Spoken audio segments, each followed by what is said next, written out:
అందరికీ నా ప్రత్యేకమైన వందనములు. మరోసారి మనందరం దేవుని సంగతులను ధ్యానం చేస్తున్నాము, జ్ఞాపకం చేస్తున్నాము. కొంతమంది నేర్చుకుంటున్నారు, మరికొంతమంది నేను చెప్పిన సంగతులను పరిశీలిస్తున్నారు. దేవుడు మిమ్ములను, మీ కుటుంబాలను, సంఘములను చక్కగా నడిపిస్తున్నాడు. దేవుని ప్రజలమైన మనం ఎంతకాలంగా భక్తి చేస్తున్నామనేది ఒక ప్రధానమైన సంగతే, కానీ ఏ విధంగా భక్తి చేస్తున్నాము అనేది అత్యంత ప్రాముఖ్యమైన సంగతి. ఇది ఎలా ఉంటుందంటే, వారు ఎంత సంపాదించారు అని మనకు అడగాలని అనిపిస్తుంది. ఎలా సంపాదించారు అనేది ప్రాముఖ్యం. ఎంత సంపాదించారు అనేది తర్వాత సంగతి. అడ్డదిడ్డంగా సంపాదించారా అంటే అడ్డగోలుగా సంపాదించారా, నిజాయితీగా సంపాదించారా, కష్టపడి సంపాదించారా, దానిని బట్టి కదా ఆ సొమ్ములకు విలువ. కుటుంబ పంపకాలలో అన్యాయం చేసి, అక్రమం చేసి, మోసం చేసి, సొమ్ములన్నీ కొట్టేసి, దేశ సంపదను తమదిగా చేసుకుని దుర్మార్గమైన పనులు చేసి, అదేమంటే నేను చాలా సంపాదన చేశాను, నాకు చాలా విలువ ఉంది అనుకుంటే ఎట్లాగో, వాళ్ళ ముందు మాట్లాడటానికి జంకి, వాళ్ళ ముందు పొగిడి, వాళ్ళు లేనప్పుడు వాళ్ళు ఎలాంటి వాళ్ళు అలాంటి వాళ్ళు అని అనుకోవడం సహజం కదా. ఎంత సంపాదించావనేది పెద్ద లెక్క కాదు, కానీ ఎలా సంపాదించావనేదే పెద్ద లెక్క. ఎంతకాలం బ్రతికావనేది పెద్ద లెక్క కాదు, కానీ ఎలా బ్రతికారు అనేదే పెద్ద లెక్క. ఏం చదివావనేది పెద్ద లెక్క కాదు, కానీ చదివిన సంగతులు ఏమైనా వంటబట్టాయా లేదా అనేదే ప్రధానమైన సమస్య. నేను ఫలానా సంఘానికి వెళుతున్నాను, చాలా కాలంగా వెళుతున్నాను, మంచిదే, కానీ వెళ్ళినప్పుడు ఏమి నేర్చుకుంటున్నావు అనేదే ప్రధానమైన సంగతి. మన జీవితంలోనూ, మన మాటలోనూ, పద్ధతిలోనూ మార్పు లేనప్పుడు ఎన్ని సంఘాలు మారితే ఏంటి, ఎన్ని ఉపన్యాసాలు వింటే ఏమిటి, ఎన్ని ఉపన్యాసాలు చేస్తే ఏమిటి? ఇదే కదా ప్రధానమైనటువంటి సంగతి. కొన్ని వాస్తవాలను ఉన్నవి ఉన్నట్లుగా మాట్లాడుకోవాలండి.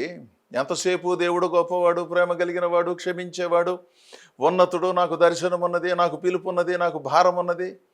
అందరికీ ఉంది.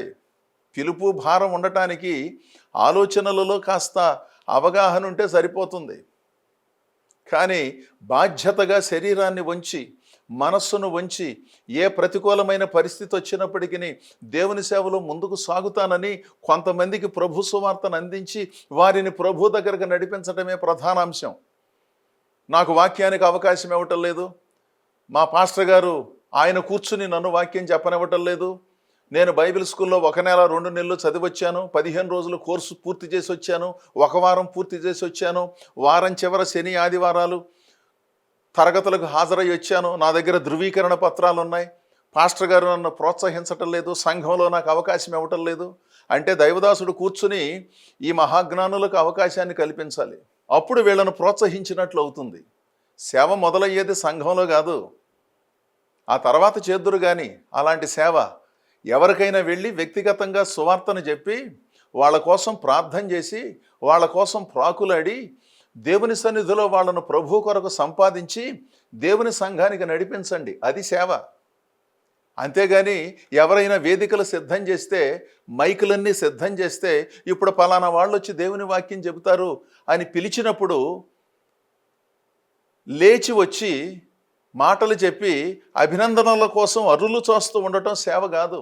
అదొక విధమైన సేవ. అది తర్వాత చేద్దురు. కానీ దేవుడు మిమ్మల్ని పిలిచాడా, దేవుడు మీకు భారం ఇచ్చాడా, దేవుడు మీకు బాధ్యతనిచ్చాడా, దేవుడు మీకు దర్శనం ఇచ్చాడా, సంతోషం. వెళ్ళి ఒక క్రొత్త మనిషికి సువార్తను చెప్పి వారిని ప్రభు సన్నిధిలో స్థిరపరచాలి. అది నిజమైన క్రైస్తవ్యం.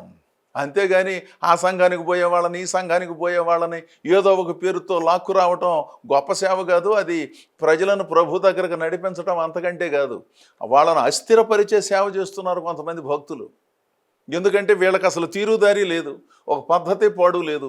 ఎందుకు చేస్తున్నారో తెలియదు, ఎందుకు అభిమానిస్తున్నారో తెలియదు, ఎందుకు మానేస్తున్నారో తెలియదు, ఎందుకు వెళుతున్నారో తెలియదు. అక్కడికిక్కడికి వెళ్ళే వాళ్ళని చెడగొట్టే పనికిరాని సేవ చేసే విచిత్రమైన విశ్వాసులు కొంతమంది ఉన్నారు ఈనాటి సంఘాలలో. ఆ సంఘానికి ఈ సంఘానికి వెళ్ళే వాళ్ళని చెడగొట్టేసి మా సంఘమే గొప్ప అని చెప్పే సేవ కాకుండాను క్రొత్త వారిని సువార్త చెప్పి నడిపించే ఆ భారాన్ని తీసుకుంటే బాగుంటుందని నా సలహా. మీరు కూడా ఆలోచించండి. ఈరోజు లూకా సువార్త 13వ అధ్యాయం 8వ వచనములో ప్రభు అయిన యేసు చెప్పిన ఒక ఉపమానం మీకు చదివి వినిపిస్తాను. అయితే వాడు, అయ్యా, నేను దాని చుట్టూ తవ్వి ఎరువు వేయ మట్టుకు ఈ సంవత్సరము కూడా ఉండనిమ్ము. పై వచనాలను మనం పరిశీలించినప్పుడు ద్రాక్ష తోటలో అంజూరపు చెట్టు ఒకటి నాటబడింది. ద్రాక్ష తోటలో ద్రాక్ష పాదులు ఉంటాయి కానీ అంజూరపు మొక్కలు ఉండవు.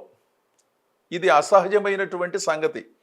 ఏదో మొత్తానికి అందంగా ఉంటుందనో లేకపోతే దాని అంతటా అది మొలిచినందునో యజమాని ఉంచేశాడు. సర్లే, అది కూడా కాయలు కాస్తుంది కదా, అంజూరపు మొక్క కూడా కాయలు కాసినప్పుడు అది కూడా ప్రయోజనమే కదా, పైగా ఒక మూల ఉంది, లేకపోతే ఎక్కడో చోట ఉంది, దానివల్ల పెద్ద నష్టం లేదని వదిలేశాడు. అయితే అది ఏపుగా పెరుగుతోంది బాగా. ఎందుకంటే దానికి కూడా వయసు ఉంది కదా, ఎరువులు వేస్తున్నారు కదా. ద్రాక్ష పాదులకు వేసినట్లుగానే అంజూరపు మొక్కకు కూడా ఎరువు వెళుతోంది, బాగా ఏపుగా పెరుగుతోంది, చూడటానికి ఆకర్షణగా ఉంది. ఆకులున్నాయి, కొమ్మలున్నాయి, రెమ్మలున్నాయి, అద్భుతంగా ఉంది. అసలు ఎంత గొప్ప కాపు కాస్తుందో అన్నట్లుగా ఆ చెట్టు తనను తాను కనపరుచుకుంటోంది. ఆ సందర్భంలో జరిగింది ఏంటంటే, యజమానుడు అన్నాడు, చాలా కాలంగా నేను ఓపికగా ఎదురు చూస్తున్నాను, అంజూరపు పళ్ళు తన కాలంలోనైనా ఇది కాయాలి కదా, ఇది కాయటం లేదు. ఆకులతోనూ రెమ్మలతోనూ బాగా అలంకరించుకోవడం జరిగింది కానీ ఇందులో కాపు లేదు. అలాంటప్పుడు దీనిని తీసివేస్తే ఈ స్థలం వృధా కాకుండా ఉంటుంది, అక్కడ ఇంకొక ఏదైనా ద్రాక్ష మొక్క కానీ మరేదైనా పెట్టుకుంటే బాగుంటుంది కదా అనే అభిప్రాయాన్ని వ్యక్తం చేశాడు. ఇది మీరైనా నేనైనా ఎవరైనా చేసేదే కదా. కొంతకాలం చూస్తాము, కొన్ని ఎరువులు వేస్తాము, కొంత జాగ్రత్తలు తీసుకుంటాము, అయినా అందులో నుంచి ఫలసాయం రావట్లేదు అనుకోండి, నీడ కొరకైతే ఉంచుకోవచ్చు కానీ నీడ అక్కర్లేదు. దీనివలన చాలా ఇబ్బంది జరుగుతోంది. ప్రక్కన నాటబడినటువంటి ద్రాక్ష మొక్కలకు కూడా కొంచెం ఇబ్బంది కలుగుతోంది. పైగా ఈ అంజూరపు చెట్టు కూడా కాపు లేకుండా ఉంది కదా, దీనిని తొలగిస్తే మంచిది అనే వచనాలు పైన ఉంటాయి. అప్పుడు తోట మాలి వచ్చి, తోటను సంరక్షించేవాడు వచ్చి, అయ్యా ఇంకొక అవకాశం నాకు ఇవ్వండి, చూడబోతే ఇందులో కాపు ఉన్నట్లుగా కనబడుతోంది కానీ ప్రతి సంవత్సరం కాయటం లేదు, దాని చుట్టూ తవ్వి, లోతుగా తవ్వి, కాస్త ఎరువు వేసి నీళ్లు పోసి ప్రత్యేక శ్రద్ధ వహిస్తాను, అప్పటికి కూడా కాపు కాయకపోతే అప్పుడు మీ నిర్ణయం అండి అని కొంచెం అభ్యర్థన చేశాడు. ఇది ఒక ఉపమానం అన్నమాట. అంటే దేవుని ప్రజలు అంటే మనందరం, ఆ కాలంలో ఇశ్రాయేలీయులు అనుకోండి, మనందరం కూడా దేవునిలో నాటబడినట్లుగా ఉన్నప్పటికీ, జీవము కలిగిన వారుగా ఉన్నప్పటికీ, జీవమునకు సంబంధించిన క్రియలు చేయకుండాను చూడటానికి చక్కని క్రైస్తవులుగా, మంచి క్రైస్తవులుగా, మార్పు చెందిన క్రైస్తవులుగా ఉంటూ దేవుని ప్రజలుగా ఫలించవలసిన సంగతులను పట్టించుకోనటువంటి ధోరణికి సూచనగా ఉన్నది. జాగ్రత్తగా మనందరం ఆలోచించాలి. మిమ్మల్ని నేను ప్రశ్నించాను అనుకోండి, మీలో అనేకులు చాలా గొప్ప మేధావులు ఉన్నారు, ఉపాధ్యాయులు ఉన్నారు, విశ్రాంత ఉపాధ్యాయులు ఉన్నారు, అధికారులు ఉన్నారు, చాలా సంతోషం, విశ్వాసులు ఉన్నారు, సామాన్యులు ఉన్నారు. దేవుని విశ్వసించి ఎంతకాలమైంది? ఎన్ని వందల వేల ప్రసంగాలు మనం విన్నాం. ఈ మధ్యకాలంలో యూట్యూబ్ ఒకటి ప్రబలముగా విస్తరించినందున ఎవరి ప్రసంగం వినాలంటే వాళ్ళ ప్రసంగం వినే అవకాశం వచ్చింది. మనం ఇంట్లో నుంచి కాలు బయట పెట్టకుండా మన చేతిలో ఉన్న సెల్ ఫోన్ ద్వారా ఎంతోమంది ప్రసంగాలు వినొచ్చు, టీవీల ద్వారా వినొచ్చు. అంటే దాని అర్థం దేవుని జ్ఞానాన్ని కానీ దేవుని వాక్యాన్ని కానీ ఎక్కువగా వినే స్వేచ్ఛ ఇప్పుడు దొరికింది, ముందు తరాలకు లేదు. సంవత్సరానికి ఒకసారి సమావేశాలు ఏర్పాటు చేస్తే ఆ 3 రోజులో 2 రోజులో 5 రోజులో దేవుని వాక్యం దొరికేది. ఆ తర్వాత ఆదివారాలు ప్రార్థనకి వెళ్ళేవాళ్ళం. ఇప్పుడు విరివిగా దేవుని వాక్యం మనకు అందుబాటులోకి వచ్చింది, చాలా సంతోషం. మరి ఈ మధ్యకాలంలో చాలామంది క్రైస్తవులు ద్రాక్షవనములో అంటే దేవుని సంఘములో అంజూరపు చెట్ల వలె ఉండి ఏపుగా కనబడుతూ పెద్దగా పెరుగుతూ ఆకులతోనూ రెమ్మలతోనూ అలంకరించుకొనిన స్థితిని పోలిన వారు కూడా ఉన్నారు. అయితే వాళ్ళ వలన వాళ్ళకే ప్రయోజనం లేదు, మిగిలిన వాళ్లకు కూడా ప్రయోజనం లేదు కదా. అంటే దేవుడు ఒక్కొక్కరికి విభజించి ఇచ్చిన కృప చొప్పున ఎవరి పనిని వారు జరిగించాలి. అంజూరపు చెట్టు అయినా ద్రాక్షపాదులైనా ఫలించటమే ప్రధానం. ఇక్కడ ఎక్కడుంది ఏంటనేది తర్వాత సంగతి. తానున్న చోట ఫలించాలి, ఫలించనప్పుడు దానిని తొలగించాలి. మీరు నేను చేసేది అదే. మీరు రైతులైతే పొలంలో ఏదైనా పొలం మధ్యలో వేప చెట్టో లేకపోతే మరో చెట్టు ఉంటే కాస్త మనం కూర్చోవటానికి నీడగా ఉంటుందని దాన్ని ఉంచుకుంటాం. కానీ ఎక్కడ పడితే అక్కడ ఆ చెట్లన్నీ ఉంచుకోం కదా. ఎందుకంటే వరికి కానీ మిగిలిన పంటలకు కానీ ఆ నీడ నష్టాన్ని కలిగిస్తుంది. దానిలో నుంచి ఫలసాయం వచ్చిందనుకోండి, అవి కొబ్బరి మొక్కలు కానీ లేకపోతే ఏదైనా వాటిని కొంత మనం ఉంచుకుంటాము, తద్వారా కొంత ప్రయోజనం కలుగుతుంది. ఇక్కడ మనం గమనించవలసిన సంగతి, దీని విషయమై ఈ నేల ఏల వ్యర్థమైపోవాలి, దీనిని తొలగించు అన్నాడు యజమానుడు. తోటమాల అన్నాడు, ఇంకొక సంవత్సరం అవకాశం ఇవ్వండి, నేను చూసుకుంటాను అన్నాడు. ఇది గొప్ప సంగతి కదా.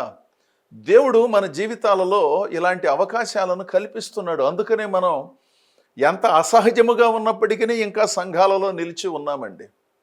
ఎన్ని మాటలు మాట్లాడినా, ఎంతగా ఆలోచన చేసినా, ఎంత విచిత్రంగా వ్యవహరించినా దేవుడు మనలను ఇంకా స్థిరముగా దీవెనలలో ఉంచటానికి గల కారణం మన పక్షంగా విజ్ఞాపన చేసేటటువంటి దైవజనులు, మన అందరికంటే ముందుగా ఆకాశ మండలమునకు వెళ్ళినటువంటి దేవుని కుమారుడుగా అభివర్ణింపబడిన యేసుక్రీస్తు చేస్తూ ఉన్న సేవలను బట్టే ఉన్నామనే సంగతిని గుర్తించండి. అంతేగాని మన ప్రతిభా పాఠవాలను బట్టి కాదు, మన ఆర్థిక స్థితిగతులను బట్టి కాదు, మన జ్ఞాన సంపదను బట్టి కాదు, మన చాతుర్యములను బట్టి కాదు. ఎవరో మన పక్షంగా విజ్ఞాపన చేస్తున్నారు. కుటుంబాలలో కొంతమంది దారి తప్పిన పిల్లలున్నారు, దారి తప్పిన భర్తలున్నారు, భార్యలున్నారు, రకరకాలైన మనుషులు ఉన్నారు. వాళ్ళ కోసం ఎవరో పడి ఏడుస్తున్నారు. వాళ్ళు తల్లిదండ్రులు కావచ్చు, అత్తమామలు కావచ్చు, తోడబుట్టిన వాళ్ళు కావచ్చు, సంఘములో ఉన్న కొంతమంది కావచ్చు, దైవదాసులు కావచ్చు, ఉపవాసం ఉండి ప్రార్థన చేస్తున్నారు. వాళ్ళ కోసం వాళ్ళకి ఆ సంగతి తెలియదు. మేము ప్రార్థనకు రాకపోయినా బాగున్నాం, మేము దురభ్యాసాలలో ఉన్నా బాగున్నాం, మేము చాలా సొమ్ములు సంపాదిస్తున్నాం, అలాంటప్పుడు ప్రార్థనకు మేము ఎందుకు రావాలి? అసలు ప్రార్థనకు వెళ్ళే వాళ్ళల్లో చాలామంది ఆర్థిక ఇబ్బందులు పడుతున్నారు, చాలామంది అనారోగ్య ఇబ్బందులు పడుతున్నారు. మేమైతే పుష్టిగా ఉన్నాము, సమృద్ధిగా ఉన్నాము, చక్కగా ఉన్నాము, మేము ప్రార్థన చేయకపోయినా బాగున్నామని వాళ్ళు అనుకుంటున్నారు. వాళ్ళ కోసం ఎంతమంది ప్రార్థన చేస్తున్నారో వాళ్ళకు తెలియదు. ఎంతమంది ఆవేదనతో ప్రార్థన చేస్తున్నారో ఎన్నడూ గుర్తించరు. ఇంట్లో ఉన్న తల్లి ఎంత ఆవేదన పడుతుందో, తండ్రి ఎంత ఆవేదన పడుతున్నాడో, ఎన్నిసార్లు తిన్నారో ఎన్నిసార్లు తినలేదో, ఈ కూతురు కోసం ఈ కొడుకు కోసం ఎంత ప్రాకులాడుతున్నారో, నవ్వును పులుముకుని మాట్లాడుతూ లోపల ఆవేదనతో బాధపడుతూ ఉన్న సంగతులు, ఆ పిల్లల సంరక్షణ కొరకు చేసే ప్రార్థనలు వాళ్ళకు వినపడవు. మా అమ్మకు పిచ్చెక్కింది, ఎప్పుడు ప్రార్థన ప్రార్థన అంటుంది. మా నాన్న కూడా అలాగే తయారయ్యాడు. ఎప్పుడు చూసినా ప్రార్థన, బైబిలు, పాటలు అంటారు. జీవితాన్ని అనుభవించాలి. ఏదో చిన్నప్పుడు తెలిసి తెలియక నేను ప్రార్థనా మందిరానికి వెళ్ళినా ఇప్పుడు స్నేహితుల ప్రభావంతో చాలా సంగతులు నేర్చుకున్నాను. ప్రపంచాన్ని నా అరచేతులకు తెచ్చుకున్నాను. సెల్ ఫోన్ అనే ఒక ప్రపంచంలో నేను బ్రతుకుతున్నాను. గంటల గంటలు తల్లిదండ్రులను చూడకపోయినా సెల్ ఫోన్ను చూస్తున్నాను, కళ్ళు పోగొట్టుకుంటున్నాను. ఇలాంటి విచిత్రమైన విజ్ఞానంతో బ్రతుకుతూ ఏ విధమైనటువంటి ఫలము లేనటువంటి వాళ్ళు ఉన్నారే, వాళ్ళ వలన వాళ్ళకే సుఖం లేదు. కాకపోతే కొన్ని సంగతులు కొంతమందితో మాట్లాడలేంగా, మాట్లాడితే తిరుగుబాటు చేస్తారు. అసలు వీళ్ళకి ప్రపంచ జ్ఞానం లేదండి, ఎంతసేపు భక్తి భక్తి అంటారు, ప్రార్థన అంటారు. అసలు ప్రపంచంలో ఎన్నో సంగతులు ఉన్నాయి, వాటన్నిటిని చూడాలి, అనుభవించాలి, తర్వాత భక్తి అన్నట్టుగా బయలుదేరతారు కొంతమంది. కొంతమందితో మనం మాట్లాడలేం, ఎందుకంటే ఇదంటే అదంటారు, అదంటే ఇదంటారు. తల్లిదండ్రులు కూడా మాట్లాడలేక నోరు మూసుకుని కూర్చున్నారు కదా. ఈ సంవత్సరము కూడా ఉండనిమ్ము అయ్యా, నేనేదో ఒకటి ప్రయత్నం చేస్తాను. ఒకవేళ వచ్చే సంవత్సరానికి కాపు లేకపోతే మీ నిర్ణయం మీరు చెయ్యండి అని ఎవరో మన పక్షంగా బ్రతిమలాడుతున్నారు. ఆ సంగతిని మర్చిపోమాకండే. వాళ్ళు మీ పాస్టర్ గారు కావచ్చు, మీ తల్లిదండ్రులు కావచ్చు, మీ తోడబుట్టిన వాళ్ళు కావచ్చు, మీ స్నేహితులు కావచ్చు, ఎవరో అడుగుతున్నారు మీ పక్షంగా. ఆ సంగతి ఏమో మనకు తెలియదు. నేను బాగానే ఉన్నానుగా, తప్పు చేసినా బాగున్నాగా, దొంగతనం చేసినా బాగున్నాగా, వంచన చేసినా బాగున్నాగా, భక్తి చేసేవాళ్లే బాగాలేదు, నేనే బాగున్నాను కదా అనుకుంటూ భ్రమలో ఉన్నారు చాలామంది. దేవుని ప్రజలారా, ఇది క్రొత్త సంవత్సరం వచ్చినప్పుడు చెప్పుకునే వాక్యమే కాదు, ఈ సంవత్సరము కూడా ఉండనిమ్ము అని ఎప్పుడైనా చెప్పుకోవాలి. నా కోసం ఎంతమంది ప్రార్థన చేస్తున్నారో, మీకోసం ఎంతమంది ప్రార్థన చేస్తున్నారో, ఆ ప్రార్థనలే కదా మనలను ఈ విధంగా నిలిపింది. ఎన్ని డబ్బులు ఇస్తే ఆ ప్రార్థనలకు సరిపోతుందండి? మనం ఏ విధంగానూ వాళ్ళకి సంబంధించిన వాళ్ళం కాదు, రక్త సంబంధీకులం కాదు. ఏనాడు ₹1 వాళ్ళు ఇవ్వలేదు, మనం ఇవ్వలేదు. కానీ ఎవరో నీ కోసం ప్రార్థన చేస్తున్నారు. ఈ సంగతిని మర్చిపోయి విర్రవీగుతూ నేను బాగున్నాను, నేను సంపాదిస్తున్నానని అనుకుంటే ఎలాగండి? మరి ఏం చేయాలండి అంటే, దేవుని సన్నిధిలో మారు మనస్సు పొంది విధేయులై ఆయన సన్నిధిలో మన దోషములను ఒప్పుకొని స్థిరపరచబడాలి. అప్పుడు మనలో నుంచి ఫలితం వస్తుంది, ఫలం వస్తుంది. అది యజమానికి ఎంతో సంతోషాన్ని కలిగిస్తుంది. ఇదే సంగతిని యోహాను సువార్త 15వ అధ్యాయము 4వ వచనములో మనం చదివినప్పుడు, నా యందు నిలిచియుండుడి, మీ యందు నేనును నిలిచియుందును. తీగె ద్రాక్షావల్లిలో నిలిచియుంటేనే గాని తమంతట తానే ఎలాగూ ఫలింపదో, అలాగే నా యందు నిలిచియుంటేనే గాని మీరును ఫలింపరు. ఇదొక ఆధ్యాత్మిక పరిభాష. ద్రాక్షవల్లి, తీగెలు. ప్రభు చెబుతున్నాడు, మీరు నాలో నిలిచి ఉంటేనే సారం వస్తుంది. నాలో కాకుండా ఎక్కడెక్కడో జీవనాన్ని కొనసాగిస్తే మీరు ఎలా ఫలిస్తారు?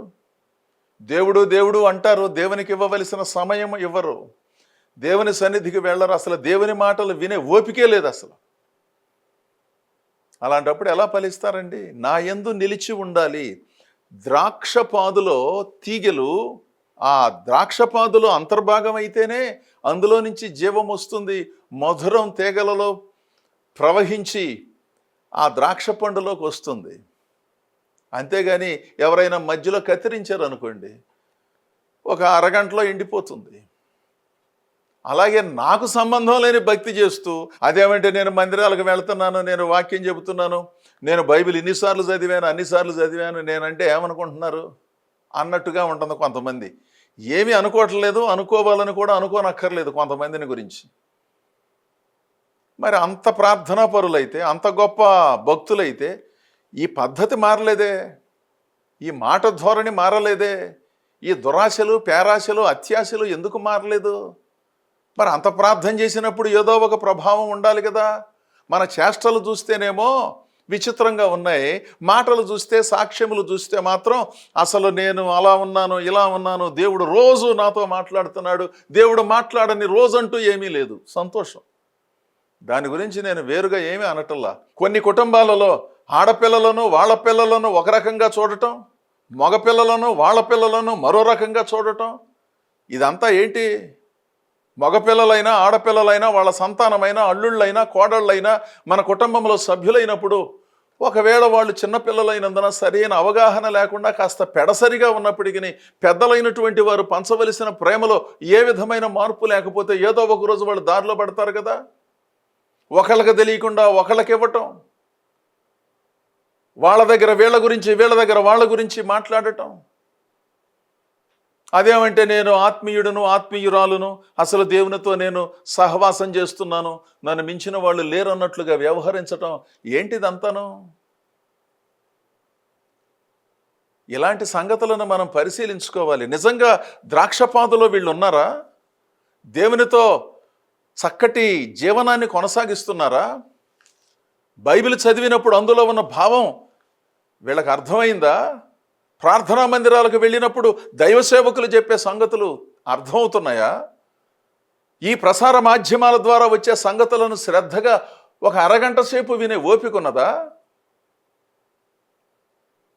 ఇవన్నీ లేకుండా నేను చక్కగా ఉన్నాను, ఆకులతో ఉన్నాను, నిండుగా ఉన్నాను, ఇల్లు కట్టుకున్నానని సాక్ష్యాలు చెప్పుకుని, పొలం కొనుక్కున్నానని సాక్ష్యాలు చెప్పుకుని సరిపెట్టుకుంటున్నాం మనం. అవి గొప్ప సంగతులే కానీ వాటితో పాటు నేను చెప్పే ఆలోచన వినండి. నేను ఒక మనిషిని ప్రభు దగ్గరకు నడిపించాను. మా ఆయన గారిని నడిపించాను, మా అబ్బాయిని నడిపించాను, మా అమ్మాయిని నడిపించాను, మా పిన్నిని, మా పెదనాన్ని, మా బాబాయిని నడిపించాను, నా స్నేహితుడిని నడిపించాను. వాళ్ళు ఇప్పుడు బాప్తిస్మం తీసుకుని ఫలానా చోట చక్కగా ఉన్నారని చెప్పే సాక్ష్యం కూడా గొప్ప సాక్ష్యం అండి. ఆ సాక్ష్యాలు క్రైస్తవ సంఘానికి అవసరం. కారు కొనుక్కున్నాను, ఇల్లు కట్టుకున్నాను, స్థలం కొనుక్కున్నాను, ఇవి కూడా మంచి సాక్ష్యాలే, దేవుడిచ్చినవే. వద్దని నేను అనటం లేదు, చెప్పొద్దని కూడా నేను అనటం లేదు. జాగ్రత్తగా వినండి. వాటితో పాటు నేను సువార్త చెప్పాను, ఈ సంఘానికి ఒక కుటుంబాన్ని నడిపించాను, వారు చక్కగా ప్రభువులో స్థిరపడ్డారు. అదెంతో నాకు సంతోషాన్ని కలిగిస్తోంది. నేను కట్టుకున్న ఇల్లు కంటే, నేను కొనుక్కున్న కారు కంటే, నేను ధరించే బట్టల కంటే ఆ కుటుంబాన్ని గురించిన జ్ఞాపకము నాకెంత ఆనందాన్ని కలిగిస్తుందో అని ఎంతోమంది అనుకుంటున్నారు. అసలు ఈ సంగతులు మనం బోధించవలసిన అవసరత ఉన్నది కదా మన సంఘాలలో. ఇవి కదా ఆధ్యాత్మిక సంగతులు.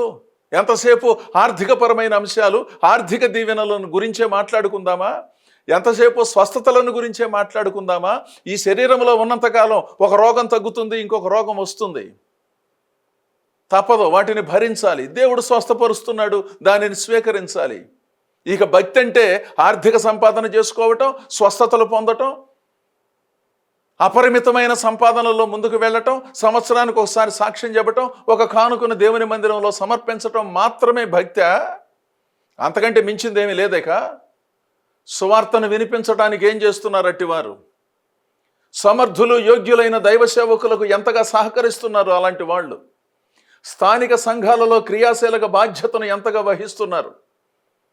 సంఘమునకు కావలసిన అవసరతలను గుర్తించి వాటిని ఏ విధంగా ఏర్పాటు చేస్తున్నారు? అందుకు దేవుడు సమృద్ధినిచ్చాడు. ఈ సంవత్సరము కూడా ఉండనేమో, నేను చూస్తానయ్యా. ఆకులున్న మాట నిజం, దృఢంగా ఉన్న మాట నిజం, కాపు కాయవలసిన మాట నిజం. మీ ఆలోచనలో ఏ విధమైన పొరపాటు లేదు. కానీ ఈ సంవత్సరం కూడా ఉండనిస్తే నేనేదో ఒకటి చేసి ప్రయత్నం చేస్తాను అని చెప్పిన ఈ సందర్భపు ఉపమానములో ఉన్న భావాన్ని మనందరం గుర్తించాలి. దేవుడు మనలో ఈ సంవత్సరం ఉంచాడు కదా, దేవుని కొరకు ఏమైనా ఇంతవరకు చేశామా?